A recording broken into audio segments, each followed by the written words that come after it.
क्या आपने कभी सोचा है किस अरबों प्रकाश वर्ष में फैले असीम ब्रह्मांड की सबसे जटिल और ताकतवर मशीन कौन सी हो सकती है?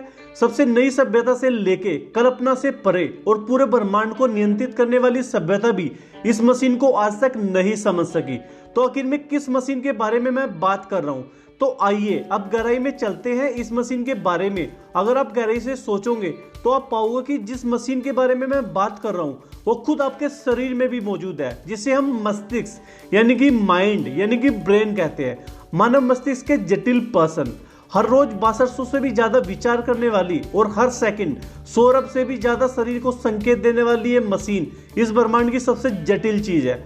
हर जीव के अंदर मौजूद ये चीज हमारी बुद्धि और चेतना के लिए जिम्मेदार है, यानी कि कॉन्शियसनेस के लिए जिम्मेदार है, जिसकी मदद से हम कुछ सोच सकते हैं, पूरे ब्रह्मांड को अपनी नजर से देख सकते हैं। प्राचीन युग में दिमाग के क्रियाकलापों को समझ पाना और उन्हें वैज्ञानिक दृष्टिकोण से चिन्हित करना बहुत मुश्किल काम था, पर आज हमारे पास आधुनिक गैजेट है जो दिमाग की पूरी 3D इमेज बना सकते हैं, इसके काम करने के तरीकों को समझ सकते हैं। इतना सब होने के बाद भी हमारा शरीर की इस सबसे जटिल मशीन की बहुत सी बातें हैं जिन्हें हम आज तक नहीं समझ सके।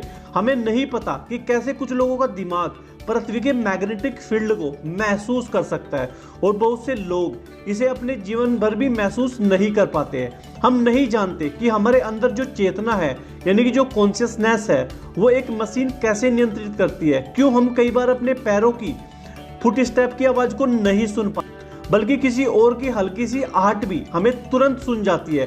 किसी भाषा को सीखते वक्त हमारा दिमाग कैसे काम करता है और कितना डेटा स्टोर कर सकता है, आइए जानते हैं। Brain and it's work. मनुष्य का मस्तिष्क तंत्रिका तंत्र यानी कि नर्वस सिस्टम का एक कमांड सेंटर होता है, जहां से ये शरीर के संवेदक अंगों से आने वाले सिग्नल को प्राप्त करता है और उनकी जानकारी को मांसपेशियों तक भेज देता है, जिसकी वजह से आप अपने हाथों पैरों को हिला पाते हो और हर वो काम कर पाते हो। पर क्या आपको पता है कि आपके दिमाग को ये सब काम करने के लिए सबसे ज्यादा ऊर्जा की जरूरत पड़ती है? दिमाग में मौजूद 86 अरब से भी ज्यादा न्यूरॉन्स लगातार इलेक्ट्रिकल सिग्नल को प्राप्त करते हैं और उन्हें भेज देते हैं। ये सिग्नल बहुत छोटे से इलेक्ट्रिकल इंपल्स होते हैं, इसलिए ये आपके शरीर की 20% ऊर्जा का इस्तेमाल करते हैं। शरीर में सबसे ज्यादा ऊर्जा केवल आपके दिमाग ही इस्तेमाल करता है। इतनी ऊर्जा के प्रयोग के कारण कई बार आपने महसूस किया होगा कि जब आप ज्यादा सोचते हैं तो जल्दी ही आपको थकान महसूस होने लगती है।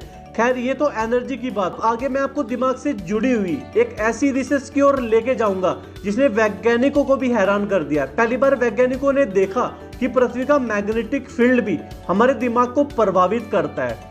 पृथ्वी के चुंबकीय क्षेत्र यानी कि मैग्नेटिक फील्ड और उसका आपके मस्तिष्क पर प्रभाव। आमतौर पर माना जाता है कि कुछ जीव पृथ्वी के चुंबकीय क्षेत्र से अपने रास्ते ढूंढते हैं और उसी की वजह से वो एक जगह से दूसरी जगह चले जाते हैं। और हाल ही में ही हुई एक रिसर्च में वैज्ञानिकों को पता चला कि केवल दूसरे जीव ही नहीं बल्कि हम इंसान पर भी पृथ्वी के मैग्नेटिक फील्ड का खास प्रभाव पड़ता है। वैज्ञानिकों ने इसके प्रभाव को देखने के लिए 34 लोगों को एक बंद दार कमरे में कृत्रिम मैग्नेटिक फील्ड के सामने बैठाया और फिर उनके दिमाग को स्कैन किया। 34 में से 4 लोगों पर जो इसके परिणाम देखने को मिले वो पहली बार इसकी पुष्टि करते थे कि इंसान का दिमाग भी पृथ्वी के मैग्नेटिक फील्ड को डिटेक्ट करता है। पर उन 4 लोगों के रिजल्ट से पता चला कि जब भी उनके दिमाग मैग्नेटिक फील्ड के आसपास आता है तो उनके दिमागी तरंगे घटने लगती है, जिससे वैज्ञानिक पता कर पाते हैं कि उनका दिमाग एक खास प्रकार के सिग्नल को रिसीव कर रहा है जो वास्तव में एक मैग्नेटिक फील्ड है। हालांकि ये रिसर्च एकदम नई है और वैज्ञानिकों के अनुसार ये केवल बहुत कम लोगों में ही होता है। पर ऐसा क्यों होता है, इसके पीछे की वजह साफ नहीं है। कुछ वैज्ञानिकों का मानना है कि हमारे दिमाग में छोटे से मैग्नेटिक पार्टिकल्स होते हैं जिनके कारण हम पृथ्वी के मैग्नेटिक फील्ड से प्रभावित हो जाते हैं। ये रिसर्च ये संकेत करती है कि अगर भविष्य में कोई मानव किसी दूसरे ग्रह पर बसना चाहेगा और वहां पर अगर मैग्नेटिक फील्ड पृथ्वी की तुलना में ज्यादा होगा तो उसके दिमाग पर कुछ न कुछ असर जरूर पड़ सकता है। आपका मस्तिष्क कई आवाजों को नहीं सुनता, पर दिमाग केवल यहीं तक वैज्ञानिकों को हैरान नहीं करता। एक नई रिसर्च से पता चला है कि आपका दिमाग कई बार बहुत सारी आवाजों को इग्नोर यानी कि फिल्टर कर देता है, जिस वजह से आप बहुत सी आवाजों को सुन नहीं पाते हो। कई बार आपने नोटिस किया होगा कि आप अपने पैरों की फुट स्टेप की आवाजों को नहीं सुन पाते हो। वहीं अगर दूसरा व्यक्ति धीरे से भी आपके कमरे के अंदर घुसने की कोशिश करेगा तो उसकी आहट आपको महसूस हो जाएगी। आखिर ऐसा क्यों होता है? और क्यों हमारा दिमाग एक नॉइस कैंसलेशन फिल्टर की तरह काम करता है, आइए जानते हैं।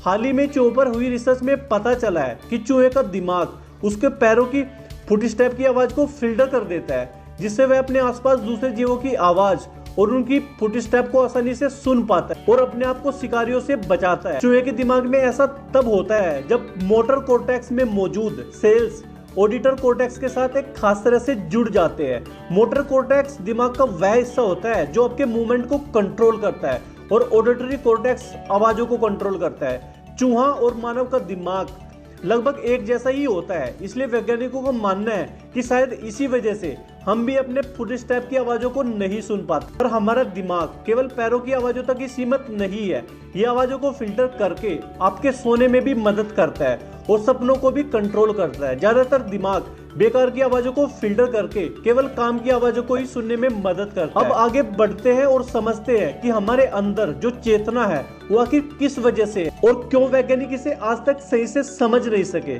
क्या है मानव की चेतना का आधार? लाखों सालों से मानव यही सोचता आया है कि आखिर वो कौन है, उसका आधार क्या है, क्या वह मशीन है या एक खास प्रोग्राम के कारण दिमाग से चलती है, या वो इससे ऊपर भी है। उसके अंदर उठने वाले हजारों विचार और भावनाएं किसके द्वारा पैदा होते हैं? मानव का मन यानी कि माइंड क्या है और क्यों वह वैज्ञानिकों की समझ से परे है? चेतना यानी कि कॉन्शियसनेस को अगर आसान भाषा में समझा जाए तो ये वो शक्ति होती है जिसकी मदद से आप अपने आसपास के वातावरण को समझ पाते हो। आपको महसूस होता है कि आप कहाँ हो और क्या कर रहे हो। आपके मन आपके अंदर हजारों विचार पैदा करता है और उन विचारों को समझकर आप आगे निर्णय ले पाते हो। चेतना को हम या तो विज्ञान की मदद से समझने की कोशिश करते हैं या दर्शन शास्त्र से समझने की कोशिश करते हैं। दोनों ही तरीकों के बावजूद जब से मानव इस पृथ्वी पर है आज तक इसे समझ नहीं सका। वैज्ञानिक हमेशा मन और मस्तिष्क में उलझे रहते हैं। हाल ही में एक रिसर्च में वैज्ञानिकों का अनुमान है कि चेतना हमारे दिमाग के सामने वाले हिस्से जिसे प्रीफ्रंटल पोल कॉर्टेक्स कहा जाता है उस पर निर्भर करती है। मानव मस्तिष्क का यही हिस्सा हमें जानवरों से अलग करता है और ज्यादा विकसित बना देता है। हम जानवरों की तुलना में ज्यादा सोच पाते हैं और उनसे बेहतर काम कर पाते हैं। जानवरों की तुलना में हमारे मस्तिष्क का यह हिस्सा ज्यादा बड़ा होता है। संभव हो इसी प्रकार मानवीय चेतना बहुत विकसित और प्रभावशाली है जिसने ब्रह्मांड के रहस्य को भी समझ लिया है। पर कुछ वैज्ञानिक इस रिसर्च से एकदम अलग हटकर ये सोचते हैं कि इंसान के अंदर जो चेतना है वो वास्तव में पदार्थ का मूल नियम है, जिसके कारण ब्रह्मांड में सबसे छोटे से कण इलेक्ट्रॉन में भी कुछ हद तक चेतना होती है। ब्रह्मांड में मौजूद हर वस्तु में मन मौजूद होता है, जिस वजह से वह समय के साथ बदलती रहती है और ब्रह्मांड चलता रहता है। हालांकि एक थ्योरी है और इसका आधार हिंदू धर्म के उपनिषेधों पर भी है, जिसमें हर चीज के अंदर आत्मा के अस्तित्व की बात की जाती है और आत्मा को ही चेतना का आधार कहा जाता है। अद्वैत वेदांत में इसके बारे में बहुत गहराई में पढ़ सकते हो। तो दोस्तों यही थे माइंड के कुछ फैक्ट और रिसर्च। तो दोस्तों अगर आपको ये वीडियो पसंद आया तो यार वीडियो को लाइक करना और शेयर करना मत भूलना। चैनल पे पहली बार आया तो चैनल को भी सब्सक्राइब करो। Thanks for watching.